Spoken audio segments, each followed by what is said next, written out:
এসএসসির ফলাফল দেখার পদ্ধতি চূড়ান্ত করতে আন্তঃশিক্ষা বোর্ডের জরুরি সভা। আন্তঃশিক্ষা বোর্ড এসএসসি পরীক্ষার ফলাফল প্রকাশ নিয়ে জরুরি সভা ডেকেছে। সভাটি কবে অনুষ্ঠিত হবে, কোথায় অনুষ্ঠিত হবে, কারা কারা উপস্থিত থাকবেন, এসএসসি ফলাফল সংক্রান্ত কি কি সিদ্ধান্ত নেওয়া হবে, এসএসসি ফলাফল দেখার পদ্ধতি কীরকম হতে পারে, এ বিষয়ে বিস্তারিত জানতে পারবে আমাদের আজকের ভিডিওতে। যারা এখনও আমাদের চ্যানেলটিকে সাবস্ক্রাইব করনি তারা এখনই সাবস্ক্রাইব করে রাখো, তাহলে পড়াশোনার সকল তথ্য এবং পরামর্শ সবার আগে পেয়ে যাবে।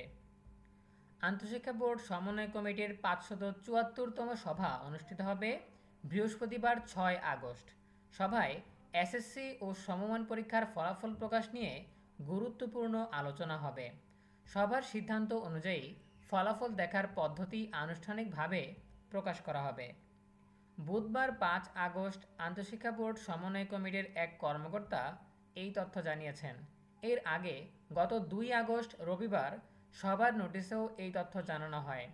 বোর্ড নোটিশে সকল শিক্ষা বোর্ডের চেয়ারম্যান সহ সংশ্লিষ্ট সকলকে এই সভায় উপস্থিত থাকার জন্য বিশেষভাবে অনুরোধ জানানো হয়েছে। আন্তঃশিক্ষা বোর্ড সমন্বয় কমিটির এক কর্মকর্তা বলেন, বৃহস্পতিবার সভার সিদ্ধান্ত অনুযায়ী ফলাফল দেখার পদ্ধতি জানানো হবে, তবে মোটামুটি আগের পদ্ধতি বহাল থাকছে। ঢাকা শিক্ষা বোর্ডের চেয়ারম্যান প্রফেসর সৈয়দ আখতারুজ্জামান বলেছিলেন, 6 আগস্ট আমাদের বোর্ড সভা অনুষ্ঠিত হবে। আমাদের এই বোর্ড সভায় চলতি বছরের এসএসসি ও সমমান পরীক্ষার ফলাফল নিয়ে বিস্তারিত আলোচনা করা হবে। সবার নোটিশে বলা হয়েছে, বাংলাদেশ আন্তঃশিক্ষা বোর্ড সমন্বয় কমিটির 574তম সভা আগামী 6 আগস্ট বৃহস্পতিবার বেলা 11টায় ঢাকা শিক্ষা বোর্ডের সভাকক্ষে অনুষ্ঠিত হবে। এতে সভাপতিত্ব করবেন বাংলাদেশ আন্তঃশিক্ষা বোর্ড সমন্বয় কমিটির সভাপতি এবং ঢাকা মাধ্যমিক ও উচ্চ মাধ্যমিক শিক্ষা বোর্ডের চেয়ারম্যান প্রফেসর সৈয়দ আখতারুজ্জামান।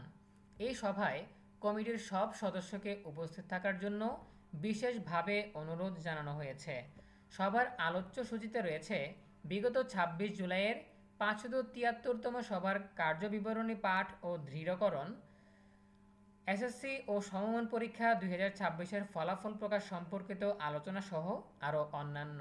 প্রিয় শিক্ষার্থীরা, এই হচ্ছে আমাদের হাতে থাকা সর্বশেষ তথ্য। এখান থেকে আমরা জানতে পারলাম যে 6 আগস্ট বৃহস্পতিবার শিক্ষা বোর্ডের নিয়মিত সভা অনুষ্ঠিত হবে। সেখানে এসএসসি ও সমমান পরীক্ষার ফলাফল প্রকাশ নিয়ে বিস্তারিত আলোচনা করা হবে। বিশেষ করে ফলাফল প্রকাশের পদ্ধতি কীরকম হবে সেটাই কিন্তু আনুষ্ঠানিকভাবে ঘোষণা করা হবে। সো একজন কর্মকর্তা যেটা বললেন সেটা হচ্ছে যে মোটামুটি আগের পদ্ধতিই থাকতে পারে, তবে নতুন কোনো পদ্ধতিও আসতে পারে।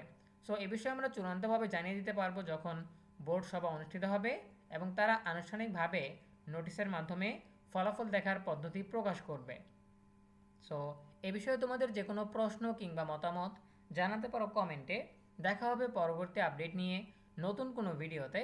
সেই পর্যন্ত তোমরা সবাই ভালো থাকো, সুস্থ থাকো, নিরাপদ থাকো এবং সবসময় ENUB চ্যানেলের সাথেই থাকো। তোমাদের সকলের জন্য রইল অনেক অনেক শুভকামনা। ধন্যবাদ সবাইকে।